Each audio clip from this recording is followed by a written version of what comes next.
Highly intelligent ആയിട്ടുള്ള ആളുകൾ നേരിടുന്ന 10 സ്ട്രഗിൾസിനെ പറ്റിയാണ് നമ്മൾ ഇന്നത്തെ വീഡിയോയിൽ ഡിസ്കസ് ചെയ്യാൻ പോകുന്നത്. ആദ്യത്തേത് devaluing characteristics. Raw intelligence എന്ന് പറയുന്നത് വളരെ പവർഫുൾ ആയിട്ടുള്ള ഒരു കാര്യം തന്നെയാണ്. എന്നാൽ പല ആളുകളുടെയും ധാരണ വെറും ഇൻ്റലിജൻസ് മാത്രം ഉണ്ടെങ്കിൽ ലൈഫിൽ സക്സസ്ഫുൾ ആവാമെന്നും അത് കാരണം പല നിലകളിൽ എത്തിച്ചേരാമെന്നും അവർക്കൊരു തെറ്റിദ്ധാരണയുണ്ട്. എന്നാൽ മറ്റ് സ്കിൽസ് ഒന്നും പഠിക്കാതെയോ പ്രാക്ടീസ് ചെയ്യാതെയോ ഇതൊന്നും എത്തിച്ചേരാൻ നമുക്ക് യഥാർത്ഥത്തിൽ സാധ്യമാവില്ല എന്ന കാര്യം അവർ വിസ്മരിക്കുന്നു. പക്ഷേ ഇവർ മനസ്സിലാക്കാത്തൊരു കാര്യം എന്ന് പറയുന്നത് even the most intelligent people have limits എന്നതാണ്. അതുകൊണ്ട് വെറും ഇൻ്റലിജൻസ് മാത്രമുണ്ടെങ്കിൽ ഒരുപാട് അധികം കാര്യങ്ങൾ അച്ചീവ് ചെയ്യാമെന്നുള്ള നമ്മുടെ തെറ്റിദ്ധാരണ കാരണം പലരും നമ്മളെ തന്നെ ഓവർടേക്ക് ചെയ്യാനുള്ള സാധ്യതയുണ്ട്. ഉദാഹരണത്തിന് പല ഇൻഡസ്ട്രീസും സോഷ്യൽ കണക്ഷൻസ് വളരെ ഇമ്പോർട്ടൻ്റ് ആണ്. എന്നാൽ എത്ര ഇൻ്റലിജൻസ് ഉണ്ടെന്ന് പറഞ്ഞിട്ടും സോഷ്യലൈസ് ചെയ്യാനോ നെറ്റ്വർക്ക് ബിൽഡ് ചെയ്യാനോ അത് നിലനിർത്താനോ അറിയാത്ത ഒരാൾക്ക് ഒരു കാരണവശാലും അത്തരത്തിലുള്ള ഇൻഡസ്ട്രീസിൽ പിടിച്ചു നിൽക്കാൻ സാധിക്കില്ല. നമ്മൾ എത്രയധികം ഇൻ്റലിജൻ്റ് ആണെങ്കിൽ പോലും അത് മറ്റുള്ളവരിലേക്ക് എത്തണമെങ്കിൽ തീർച്ചയായിട്ടും കമ്മ്യൂണിക്കേഷൻ സ്കിൽസ് അനിവാര്യമാണ്. അതില്ല എങ്കിൽ ആരും തന്നെ നമ്മളെ മനസ്സിലാക്കാൻ പോകുന്നില്ല. ഇത്തരത്തിൽ ഇൻ്റലിജൻസ് മാത്രമല്ല, social skills, leadership qualities, emotional intelligence തുടങ്ങിയ ഒരുപാട് അധികം സ്കിൽസ് ഉണ്ടെങ്കിൽ മാത്രമേ നമുക്ക് സക്സസ്ഫുൾ ആവാൻ സാധിക്കുകയുള്ളൂ. അടുത്ത പോയിന്റിലേക്ക് പോകുന്നതിന് മുമ്പ് നമുക്കൊരു കിടിലൻ ഓപ്പർച്യൂണിറ്റി പരിചയപ്പെടാം. നിങ്ങളുടെ സ്കില്ലുകളെ അടിസ്ഥാനമാക്കി നിങ്ങളുടെ ഡ്രീം ജോബ് സ്വന്തമാക്കുവാനുള്ള ഇന്ത്യയിലെ ആദ്യത്തെ ഹയറിംഗ് ടെസ്റ്റ് പ്ലാറ്റ്ഫോമാണ് റീലെവൽ. നിങ്ങൾ ഇതിനു മുമ്പും റീലെവലിനെ കുറിച്ച് കേട്ടിട്ടുണ്ടാകും. എന്നാൽ ഇന്ന് നിങ്ങൾക്ക് വളരെ അതിശയിപ്പിക്കുന്ന ഒരു സ്റ്റോറി പറഞ്ഞു തരാം. റീലെവലിന്റെ ഐഡിയ വളരെ സിമ്പിൾ ആണ്. നിങ്ങൾ ഫ്രീ ആയിട്ടുള്ള ഒരു ടെസ്റ്റിൽ പങ്കെടുക്കണം, നിങ്ങളുടെ കഴിവുകൾ തെളിയിക്കണം. ഇത്രയും ചെയ്തു കഴിഞ്ഞാൽ നിങ്ങൾക്ക് ക്രെഡ്, മീഷോ, യാത്ര തുടങ്ങിയ 200-ലധികം കമ്പനികളിൽ ജോലി നേടാം. ഇതിന് എക്സ്പീരിയൻസോ ഗ്രാജുവേഷനോ ആവശ്യമില്ല. ഈ കഴിഞ്ഞ ഫെബ്രുവരി മാസത്തിൽ തന്നെ ദിവസവും 15 ലക്ഷം രൂപയുടെ തൊഴിലവസരങ്ങളാണ് ക്രിയേറ്റ് ചെയ്യപ്പെട്ടത്. ഇതിൽ ഒരാളുടെ കഥ ഞാൻ റീലെവൽ ടീമിലൂടെ അറിഞ്ഞു. ഇതാണ് തനിഷ്ക് സിംഗ്. അടുത്തിടെ റീലെവൽ വഴി ക്രെഡിൽ ജോലി ലഭിച്ച വ്യക്തിയാണ്. ഇപ്പോൾ കനിഷ്ക് കോളേജിലെ അവസാന വർഷം പൂർത്തിയാക്കുകയാണ്. ഇതിനകം തന്നെ ഇത്രയും വലിയ കമ്പനിയിൽ ഒരു ജോലി നേടി. കനിഷ്കിന്റെ ആംബിഷൻസ് എന്താണെന്ന് നിങ്ങളൊന്ന് ശ്രദ്ധിച്ചു നോക്കുക. അദ്ദേഹം എങ്ങനെയാണ് ഇത്രയും നല്ലൊരു പാക്കേജും ഇത്ര നല്ലൊരു പൊസിഷനും കിട്ടിയെന്ന് നിങ്ങൾക്ക് മനസ്സിലാകും. അദ്ദേഹത്തിന് ഒരു ഏലിയൻ സ്പേസ് എക്സ്പ്ലോറേഷൻ കമ്പനിയിൽ ചേരാൻ ആഗ്രഹമുണ്ടായിരുന്നു. അത് എന്തുകൊണ്ടാണെന്ന് ചോദിച്ചപ്പോൾ എൻ്റെ കോഡ് മറ്റൊരു ഗ്രഹത്തിൽ പ്രവർത്തിക്കണം എന്നാണ് അദ്ദേഹം പറഞ്ഞത്. തനിഷ്ക് സോഫ്റ്റ്വെയർ മേഖലയിൽ ഉയരങ്ങൾ കീഴടക്കുവാൻ ആഗ്രഹിച്ചിരുന്നു. കുട്ടിക്കാലം മുതൽ തന്നെ തനിഷ്ക് വെബ് ഡെവലപ്മെന്റ് പരീക്ഷണങ്ങൾ ആരംഭിച്ചു. അദ്ദേഹം തന്റെ സ്ട്രീമിൽ വളരെയധികം കഠിനാധ്വാനം ചെയ്തു. മാത്രമല്ല അതേസമയം ഒരു റീലെവൽ ടെസ്റ്റ് നൽകിക്കൊണ്ട് കഴിവുകൾ പ്രകടിപ്പിക്കുവാനുള്ള ആ മികച്ച അവസരം ഉപയോഗിച്ചു.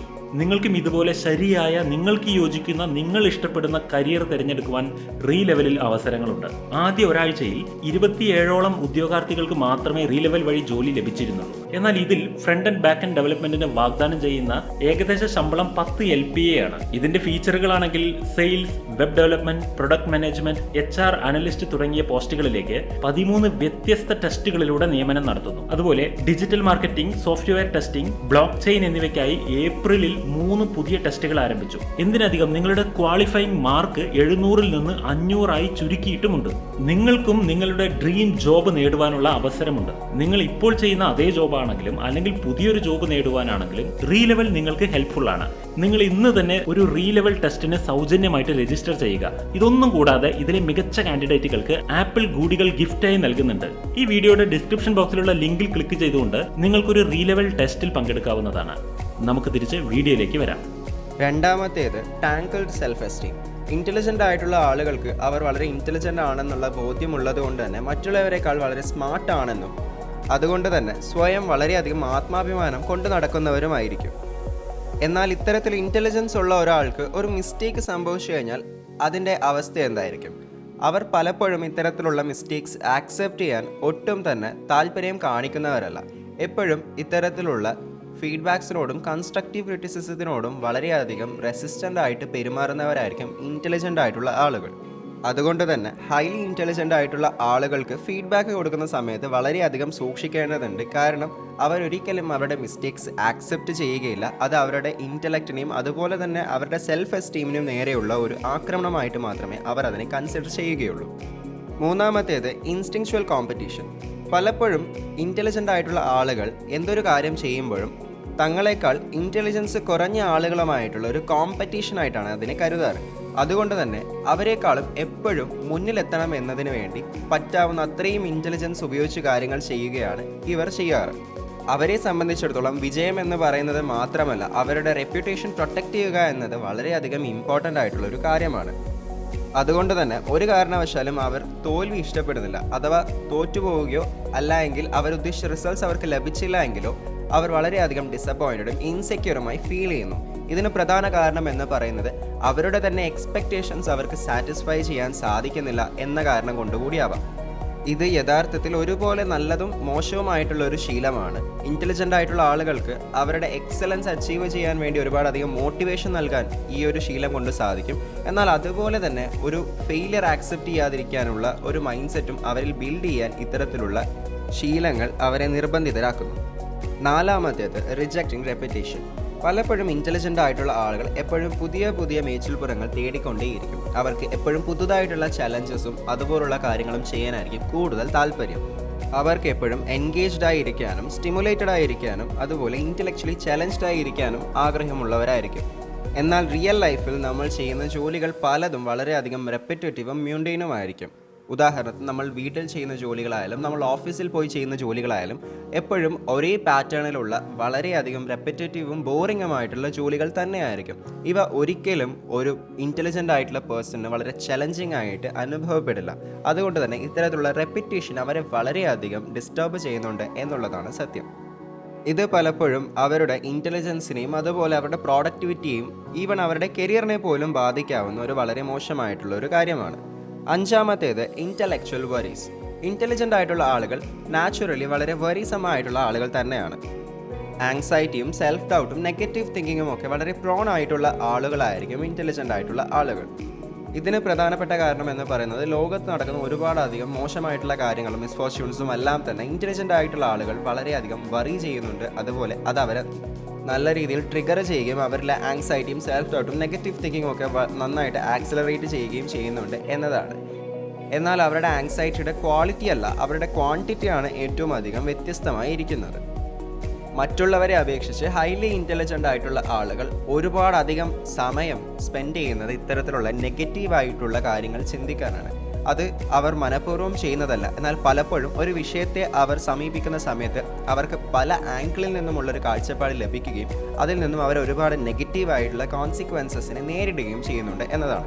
ഇത് യഥാർത്ഥത്തിൽ വളരെ യൂസ്ഫുൾ ആയിട്ടുള്ളൊരു സ്കില്ലാണ്. ഒരു പ്രൊഫഷണൽ അല്ല എങ്കിൽ ഒരു അക്കാഡമിക് സെറ്റിങ്സിൽ വളരെ ഒബ്സർവൻറ്റും ഫ്ലെക്സിബിളും പെർസെപ്റ്റീവുമാണെങ്കിൽ തീർച്ചയായിട്ടും നമുക്ക് ഒരുപാടധികം യുണീക്കും കോംപ്ലിക്കേറ്റഡുമായിട്ടുള്ള ചലഞ്ചസിനെ ടാക്കിൾ ചെയ്യാൻ പറ്റും. എന്നാൽ ഒരുപാടധികം കോംപ്ലിക്കേറ്റഡ് ആയിട്ടുള്ള പ്രശ്നങ്ങളൊന്നും നമുക്കില്ല എങ്കിൽ വെറുതെ നമ്മൾ നമ്മുടെ സമയം വേസ്റ്റ് ചെയ്യുന്നത് ഇത്തരത്തിലുള്ള സെയിം കാര്യങ്ങളെ പറ്റി ചിന്തിച്ചുകൊണ്ട് തന്നെയായിരിക്കും. ഇതുകൊണ്ട് തന്നെ ഇതൊരു ശാപവും അതുപോലെ തന്നെ ഉപകാരവുമാണ് എന്ന് നമുക്ക് പറയാൻ സാധിക്കും. ആറാമത്തേത് ബയസസ് ആൻഡ് ബ്ലൈൻഡ് സ്പോട്ട്സ്. നമുക്കെല്ലാവർക്കും എത്ര ഇൻ്റലിജൻസ് ഉണ്ടെന്ന് പറഞ്ഞാലും അറിയാത്തതായി കുറച്ച് കാര്യങ്ങളെങ്കിലും ഉണ്ടാകും. ചില പേഴ്സ്പെക്റ്റീവ്സ് നമുക്കത് മനസ്സിലാക്കാൻ സാധിക്കണമെന്നുമില്ല. ഇവയാണ് നമുക്ക് ബയസസ് അല്ലെങ്കിൽ ബ്ലൈൻഡ് സ്പോട്ട്സ് എന്ന് വിളിക്കാൻ സാധിക്കുക. എന്നാൽ ഇൻ്റലിജൻ്റ് ആയിട്ടുള്ള ഒരാൾ ഒരു കാരണവശാലും അവർക്ക് ബയസസ് ഉണ്ടെന്നോ അല്ലെങ്കിൽ ബ്ലൈൻഡ് സ്പോട്ട്സ് ഉണ്ടെന്നോ സമ്മതിക്കാൻ പോകുന്നില്ല. എന്നാൽ യഥാർത്ഥത്തിൽ ഏതൊരു മനുഷ്യനും ഉള്ളതുപോലെ തന്നെ ബയസസും ബ്ലൈൻഡ് സ്പോട്ട്സും അവർക്ക് ഉണ്ട് എന്നുള്ളത് തന്നെയാണ് സത്യം. എന്നാൽ ഇതൊന്നും ഇൻ്റലിജൻ്റ് ആയിട്ടുള്ള ആളുകൾ സമ്മതിച്ചു തരണമെന്നില്ല. അവരെ സംബന്ധിച്ചിടത്തോളം they believe that they are immune to the biases and paradoxes that govern our psychology. Highly intelligent ആയിട്ടുള്ള ആളുകൾ അവരുടെ ബ്ലൈൻഡ് സ്പോട്ട്സിനെ ഇഗ്നോർ ചെയ്യുകയും അതുകൊണ്ട് തന്നെ അവരുടെ ഫ്ലോസ് ഒക്കെ അവർ നെഗ്ലക്റ്റ് ചെയ്യുകയും ചെയ്യുന്നു. വളരെ ഇൻക്രെഡിബിൾ ആയിട്ടുള്ള ഒരു സെൽഫ് റിഫ്ലക്ഷനിലൂടെ മാത്രമേ നമുക്ക് നമ്മുടെ ഫ്ലോസും അതുപോലെ തന്നെ ഇത്തരത്തിലുള്ള ബയസും നെഗറ്റീവായിട്ടുള്ള ആസ്പെക്ട്സും ഒക്കെ മനസ്സിലാക്കാൻ സാധിക്കുകയുള്ളൂ. എത്രയൊക്കെ ഇൻ്റലിജൻ്റ് ആണെന്ന് പറഞ്ഞാൽ നമുക്ക് മനസ്സിലാവാത്തതോ അല്ലെങ്കിൽ നമുക്ക് അറിയാത്തതായിട്ടുള്ള ഒരുപാട് കാര്യങ്ങളുണ്ടെന്നും അവ ആക്സെപ്റ്റ് ചെയ്യാൻ ശ്രമിക്കണമെന്നുമുള്ള ഒരു കാര്യം എപ്പോഴും മനസ്സിൽ കരുതുക. ഏഴാമത്തേത് ഇൻ്റർപേഴ്സണൽ ഫ്രിക്ഷൻ. ഹൈലി ഇൻ്റലിജൻ്റ് ആയിട്ടുള്ള ആളുകൾക്ക് ഒരിക്കലും ഒരു ടീമിൽ വർക്ക് ചെയ്യാൻ സാധിക്കില്ല. അതിനർത്ഥം അവർക്ക് കഴിവില്ല എന്നല്ല, മറിച്ച് അവർക്ക് അവരുടെ ടീംമേറ്റ്സിൽ വിശ്വാസമില്ല എന്നതാണ്.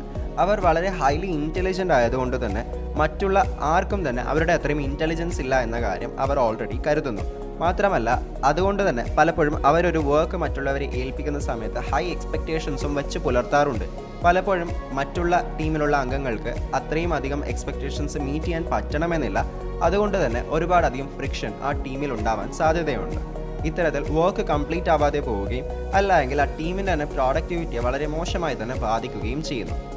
അതുകൊണ്ട് തന്നെ പലപ്പോഴും ഇൻ്റലിജൻ്റ് ആയിട്ടുള്ള ആളുകൾക്ക് ടീമിൽ വർക്ക് ചെയ്യാൻ സാധിക്കണമെന്നില്ല. അവർ പലപ്പോഴും ഒരു ലോൺ വോൾഫായിട്ട് വർക്ക് ചെയ്യാനായിരിക്കും ഇഷ്ടപ്പെടുക. എന്നാൽ വളരെയധികം ഓവർ ബേർഡൻ ചെയ്തിട്ട് വർക്ക് ചെയ്യുന്നതിലൂടെ വളരെയധികം പ്രോഡക്റ്റീവായിട്ടുള്ള റിസൾട്ട്സ് ഉണ്ടാവണമെന്നുമില്ല.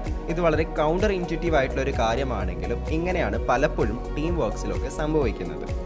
എന്നാൽ ഹൈലി ഇൻ്റലിജൻ്റ് ആയിട്ടുള്ള ആളുകൾ തീർച്ചയായും അറിഞ്ഞിരിക്കേണ്ട ഒരു കാര്യമുണ്ട്. നമ്മൾ എത്രയൊക്കെ ഇൻ്റലിജൻ്റ് ആണെന്ന് പറഞ്ഞിട്ടും കാര്യമില്ല. We always need other people to get successful in our lives. അതുകൊണ്ട് മറ്റുള്ളവരുമായിട്ട് വർക്ക് ചെയ്യാനുള്ള ഒരു അഡാപ്റ്റീവ് മൈൻഡ് സെറ്റ് കൂടി നമ്മൾ ഡെവലപ്പ് ചെയ്തെടുക്കേണ്ടതുണ്ട്. എട്ടാമത്തേത് ഇൻ്റലിജൻസ് വേഴ്സസ് വിസ്ഡം. ഇൻ്റലിജൻസും വിസ്ഡവും തമ്മിലുള്ള വ്യത്യാസം എന്താണ്? ഇൻ്റലിജൻ്റ് ആയിട്ടുള്ള ഒരു വ്യക്തിക്ക് ഒരു കാര്യം എങ്ങനെ ചെയ്യണമെന്ന് കൃത്യമായിട്ട് അറിയാം.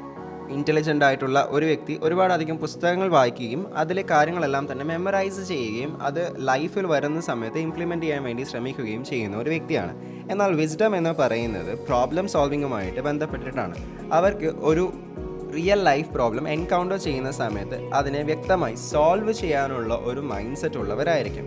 അവിടെയാണ് അവർ വിസ്ഡം അപ്ലൈ ചെയ്യുന്നത്.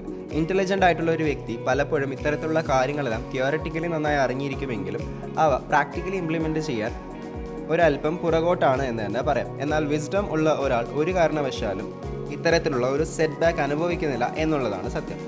ഇൻ്റലിജൻ്റ് ആയിട്ടുള്ള ആളുകൾക്ക് 100ഓളം നമ്പറുകൾ 60 സെക്കൻഡിനുള്ളിൽ മെമ്മറൈസ് ചെയ്യാനും വളരെ കോംപ്ലിക്കേറ്റഡ് ആയിട്ടുള്ള ഇക്വേഷൻസ് നൊടിയിടയിൽ സോൾവ് ചെയ്യാനും സാധിക്കും. എന്നാൽ it's always important to look below the surface. നമ്മൾ ചെയ്യുന്ന കാര്യങ്ങൾ എന്തിനു വേണ്ടി ചെയ്യുന്നുവെന്നും നമ്മൾ പഠിക്കുന്ന കാര്യങ്ങൾ എന്തിനു വേണ്ടി പഠിക്കുന്നുവെന്നും ഇവയൊക്കെ റിയൽ ലൈഫിൽ എവിടെയാണ് നമുക്ക് അപ്ലൈ ചെയ്യേണ്ടി വരിക എന്നും മനസ്സിലാക്കേണ്ടത് വളരെയധികം അനിവാര്യമാണ്. 9ാമത്തേത് സ്കിപ്പിംഗ് ദി ബേസിക്സ്. ഉദാഹരണത്തിന് നമ്മൾ സ്വിമ്മിംഗ് പഠിക്കുകയാണെന്ന് കരുതുക. നമ്മൾ ഇതിനു മുൻപ് ഒരു പ്രാവശ്യം പോലും വെള്ളത്തിൽ ഇറങ്ങുകയോ സ്വിം ചെയ്യാൻ വേണ്ടി ശ്രമിക്കുകയോ ചെയ്തിട്ടില്ല. എന്നാൽ നമ്മൾ നല്ലൊരു അത്ലീറ്റ് ആയിരിക്കാം, നല്ല രീതിയിൽ ഫിറ്റ്നസ്സും അതുപോലെ റണ്ണിങ്ങും ഒക്കെ ചെയ്യുന്ന സ്റ്റാമിനയൊക്കെ ഉള്ള ഒരു അത്ലീറ്റ് ആണെന്ന് കരുതുക. നമുക്ക് സ്വിമ്മിംഗ് അറിയില്ല എങ്കിൽ പോലും നമ്മൾ വളരെയധികം കോൺഫിഡൻ്റ് ആയിട്ട് വെള്ളത്തിലേക്ക് എടുത്തു ചാടുകയാണ്. വെള്ളത്തിൽ ഇതുവരെ ഇറങ്ങാത്ത ഒരു വ്യക്തിയാണെങ്കിൽ, നല്ല ആഴമുള്ള വെള്ളമാണെങ്കിൽ അദ്ദേഹത്തിൻ്റെ കാര്യം നമുക്ക് ആലോചിക്കാവുന്നതേ ഉള്ളൂ.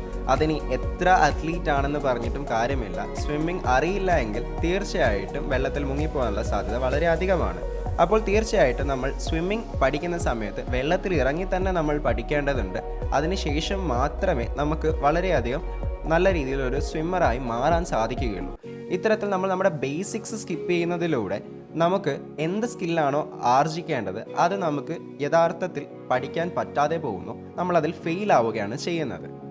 10ാമത്തേത് ടു മെനി ആംഗിൾസ്. നമ്മുടെ ലൈഫിൽ ഉണ്ടാകുന്ന എല്ലാ പ്രോബ്ലംസും സോൾവ് ചെയ്യാൻ നമുക്കൊരു ഇൻ്റലിജൻറ്റ് മൈൻഡ് വേണമെന്നൊന്നുമില്ല. യഥാർത്ഥത്തിൽ വളരെ ശരാശരിയായി ചിന്തിക്കുന്ന ഏതൊരു വ്യക്തിക്കും ലൈഫിലുള്ള പല പ്രോബ്ലംസ് സോൾവ് ചെയ്യാൻ സാധിക്കാവുന്നതേ ഉള്ളൂ. എന്നാൽ വളരെ ചുരുങ്ങിയ കാര്യങ്ങൾക്ക് മാത്രം നമുക്ക് ഇൻ്റലിജൻ്റ് ആയിട്ടുള്ള മൈൻഡ് ആവശ്യമാണ് എന്നുള്ളത് സത്യമാണ്. പക്ഷേ എല്ലാ പ്രശ്നങ്ങൾക്കും ഇൻ്റലിജൻ്റ് ആയിട്ട് മാത്രം പല ആംഗിളിൽ നിന്നും ചിന്തിക്കുന്നത് ഓൾറെഡി എക്സിസ്റ്റിംഗ് ആയിട്ടുള്ള ഒരു സിംപ്ലസ്റ്റ് പ്രോബ്ലത്തെ നമ്മൾ പരമാവധി കോംപ്ലിക്കേറ്റ് ആക്കാൻ വേണ്ടി ശ്രമിക്കുകയാണ് ചെയ്യുന്നത്. ഇത്തരത്തിൽ പലപ്പോഴും ഹൈലി ഇൻ്റലിജൻ്റ് ആയിട്ടുള്ള ആളുകൾ അവരുടെ സിംപ്ലസ്റ്റ് പ്രോബ്ലംസിനെ വളരെ കോംപ്ലിക്കേറ്റഡ് ആക്കുകയും അത് ഒരിക്കലും സോൾവ് ആകാതെ പോവുകയും ചെയ്യുന്നു. ഹൈലി ഇൻ്റലിജൻ്റ് ആയിട്ടുള്ള ആളുകൾ പൊതുവെ ലൈഫിൽ ഫേസ് ചെയ്യുന്ന 10 സ്ട്രഗിൾസിനെ പറ്റിയാണ് നമ്മൾ ഇന്നത്തെ വീഡിയോയിൽ പറഞ്ഞിട്ടുള്ളത്. ഇവയിൽ റിയൽ ലൈഫിൽ നിങ്ങൾ ഫേസ് ചെയ്യുന്ന പ്രോബ്ലംസ് ഏതൊക്കെയാണ് എന്നുള്ളത് കമൻറ്റ് ചെയ്ത് അറിയിക്കുക.